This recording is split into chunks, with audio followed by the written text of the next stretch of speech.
நாகராஜ் ஆரம்பிக்கலாம். திரு நாகராஜ், சிபி ராதாகிருஷ்ணன் அவர்கள் ஏற்கனவே அவர் மகாராஷ்டிராவுடைய ஆளுநர், அதை தாண்டி சில மாநிலங்களுடைய கூடுதல் பொறுப்பையும் பார்த்துட்டு இருந்தார். அதுக்கு மேலே ஒரு உயரம் பாஜக கொடுக்குது, இல்லை என்டிஏ கூட்டணி கொடுக்குது அப்படின்னா அதில் அரசியல் கணக்கு இல்லாமல் இருக்காது. சட்டமன்ற தேர்தல், சாதிய பின்புலம், இது எல்லாம் சேர்ந்து ஆலோசனையில் அவர் வந்தாரா? இதனுடைய பின்னணி என்ன? சரி, முதல்ல அவருடைய தியாகத்துக்கு அவர் இந்த தமிழ்நாட்டுக்கு ஆர்எஸ்எஸ் சுயம் சேவைக்காக, தமிழக பாஜகவுக்காக, மக்கள் சேவைக்காக உழைச்ச இத்தனை வருஷ ஜேர்னிக்கு அவர் கிடைச்ச மிகப்பெரிய மகுடம். மீண்டும் ஒரு தமிழரை பாஜக பெரிய இடத்துல தூக்கி வச்சிருக்கு அப்படின்றது தான் ஒரு நிதர்சனமான உண்மை.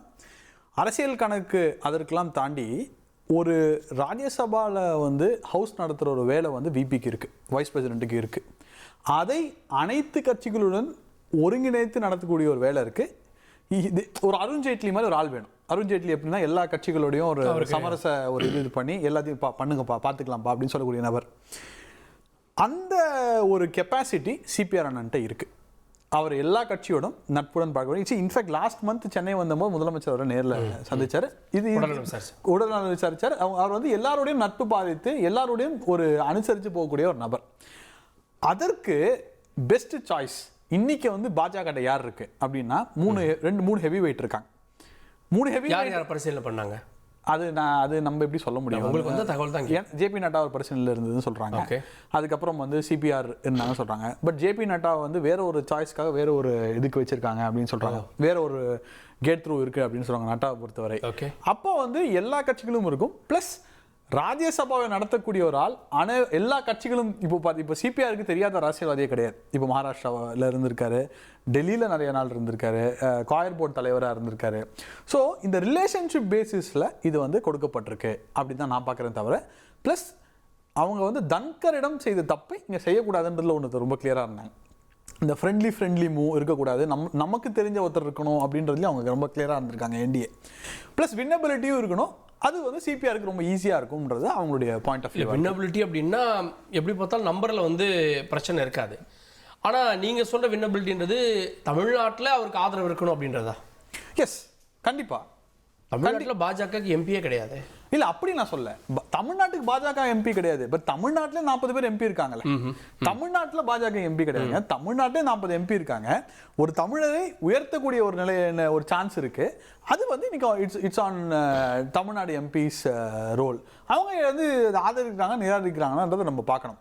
ஆனால் முக்கியமாக ராஜ்யசபாவை ஹேண்டில் பண்ணக்கூடிய ஒரு ரொம்ப துல்லியமான மனுஷனாக சிபிஆர் அண்ணன் இருப்பார். அவர் எல்லாரோடும் நட்பு பாதிப்பார். இந்த விரோதி மனப்பான்மை கிடையாது, எல்லாரும் ஃப்ரெண்ட் அப்படின்னு சொல்லி கொண்டு போகக்கூடிய நபர். அதற்கு சிபிஆர் அண்ணன் ரொம்ப கரெக்டான ஆளா இருப்பார் தான் பார்க்கலாம். ஓகே, கேட்போம் திரு செந்தில்வேல் அவர்கள்ட்ட. திரு செந்தில்வேல், இது தமிழகத்தை சேர்ந்த ஒருவர் உயர்ந்த பொறுப்புக்கு போறாரு அப்படின்றப்ப எல்லாரும் ஆதரிக்கணும் அப்படின்னு பாஜகவை சேர்ந்த பலரும் சொல்றாங்க. இது ஒரு வகையில திமுகவுக்கு வைக்கப்பட்டிருக்கக்கூடிய அழுத்தமா அல்ல செக்கா பார்க்கலையா? அப்படிலாம் ஒரு செக்கும் இல்லைங்க. இதுல என்ன திமுகவுக்கு என்ன அழுத்தம் இருக்கிறது? சரி, ஒரு வாதத்துக்கு நான் கேட்கிறேன் திரு கார்கே. முதல்ல இந்தியா கூட்டணி சார்பாக ஒரு தமிழரை அறிவிச்சிருந்தாங்கன்னு வைங்க. பாஜக ஒரு தமிழரை அறிவிச்சிட்டாங்க, அதனால நம்ம தமிழரை ஆதரிக்கணும் அப்படின்னு சொல்லி இந்தியா கூட்டணி வேட்பாளர் ஆதரிச்சிருவாங்களா? எல்லா வேட்பாளர்களுக்குமே ஏதோ ஒரு அடையாளம் இருக்கும். மொழியாக அவர் ஒரு மாநிலத்தை சேர்ந்தவராக இருப்பார், மதத்தால் அவர் ஒரு மதத்தை சேர்ந்தவராக இருப்பார், சமூகத்தால் ஒரு சமூகத்தை சேர்ந்தவராக இருப்பார். உடனே அந்த சமூகத்திற்காக அந்த மதத்திற்காக அப்படியெல்லாம் இல்லை. நீங்க அப்படி பார்த்தா நான் என்ன சொல்றேன், இப்ப டாக்டர் தமிழிசை சவுந்தரராஜன் செஞ்சார் இல்லையா? தமிழர், ஒரு தமிழரை எதிர்த்து வேட்பாளர் நிறுத்தலாமா அப்படின்னா கேட்போமா? களத்துல எல்லா கட்சியும் தான் வேட்பாளர் நிறுத்துது. எல்லாரும் தான் இது இப்படி பார்க்கவே கூடாதுங்க. பாஜக ஒரு மூத்த தலைவரை வேட்பாளராக களம் இல்ல, அந்த போட்டி மாநிலத்துக்குள்ள இருக்கும். டாக்டர் தமிழிசை எலிவேட் ஆகி போறப்ப கூட பலரும் வாழ்த்து தெரிவிச்சாங்க எதிர் முகாம்ல இருந்தே. இல்லைங்க, எதுவா இருந்தாலும் போட்டி தாங்க. இப்போ நாகராஜ் சொன்ன ஒரு கருத்து நான் ஏற்றுக்கொள்கிறேன். திரு சிபி ராதாகிருஷ்ணன் அவர்களை பொறுத்தளவுல ரொம்ப நாகரிகமான ஒரு அரசியலை பேணக்கூடியவர், மாற்று கருத்து இருப்பவர்களோடும் அவர் ஒரு நாகரிக அரசியலை செய்யக்கூடியவர், நட்புறவை பாராட்டக்கூடியவர். அவருடைய கருத்துல அவர் மிக உறுதியாக இருந்தாலும் மாற்று கருத்து வைத்திருப்பவர்களிடமும் அவர் ஒரு அன்பையும் பண்பையும் பேணக்கூடியவர். இப்ப மறைந்த திரு எல் கணேசன் அவர்கள் அதே மாதிரி சொல்லுவாங்க. ஸோ இவங்கெல்லாம் எப்படின்னு கேட்டீங்கன்னா, இப்போ மரியாதைக்குரிய திரு ஹெச் ராஜா அவருடைய பாலிடிக்ஸ் அது வேறையா இருக்கும். அவர் கொஞ்சம் என்ன சொல்றது, ஆக்ரோஷமான ஆவேசமான ஒரு அரசியலை செய்வார். அது ஒரு தடாலடியான அரசியலா இருக்கும். இப்ப அண்ணாமலை செய்யக்கூடிய அரசியல் ஒரு அதிரடி அரசியலா இருக்கும். சிபி ராதாகிருஷ்ணனுடைய அரசியல் அப்படி இல்லை, அது வேற ஒரு தளத்தில் இருக்கும். சோ இதையெல்லாம் கணித்து அவர்கள் அந்த இடத்துக்கு நகர்த்துவதுங்கிறது அவங்க. அப்புறம் நீங்க பேசுகின்ற பொழுது நாகராஜ் ஒரு வார்த்தையை சொன்னார், அதுவும் அந்த கருத்தில் நான் உடன்படுறேன். அதுதான் உண்மையான வாதம். ஆக்சுவலி ஜெகதீப் தன்கர் அவர்களால் ஏற்பட்ட தலைவலி தங்களுக்கு ஏற்படக்கூடாது என்று பாஜக தலைவர்கள் முடிவு செய்திருக்கிறார்கள்.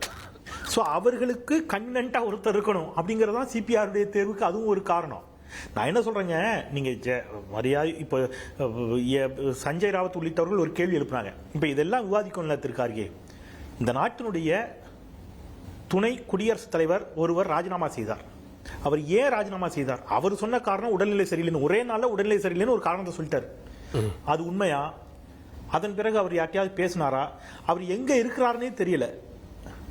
எதிர்க்கட்சிகள் இந்த குற்றச்சாட்டு சொல்லுது.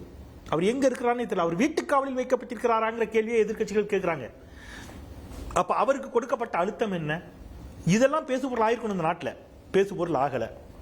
நீங்க அடையாள அரசியல் அப்படிங்கிறது அது உதவாது. ஒரு தமிழர் நாங்க இப்போ இவங்களை மரியாதைக்குரிய நம்முடைய குடியரசுத் தலைவர் திரௌபதி முர்மு அவர்களை குடியரசுத் தலைவர் ஆக்கினாங்க. பார்த்தீர்களா? ஒரு அவ்வளவுதான், மொத்த பழங்குடியின சமூக பிரச்சனையும் முடிஞ்சு போச்சா? அப்படி இல்லை. நீங்க தமிழ்நாட்டுக்கு தர வேண்டிய நிதியை தர மாட்டீங்க, கல்விக்கு ஒதுக்க வேண்டிய நிதியை ஒதுக்க மாட்டீங்க, கீழடி அகலாய்வை நீங்க ஏற்றுக்கொள்ள மறுப்பீர்கள். அது கிமு 8ஆம் நூற்றாண்டுன்னு சொன்னா நீங்க கிமு 3ஆம் நூற்றாண்டுன்னு சொல்ல.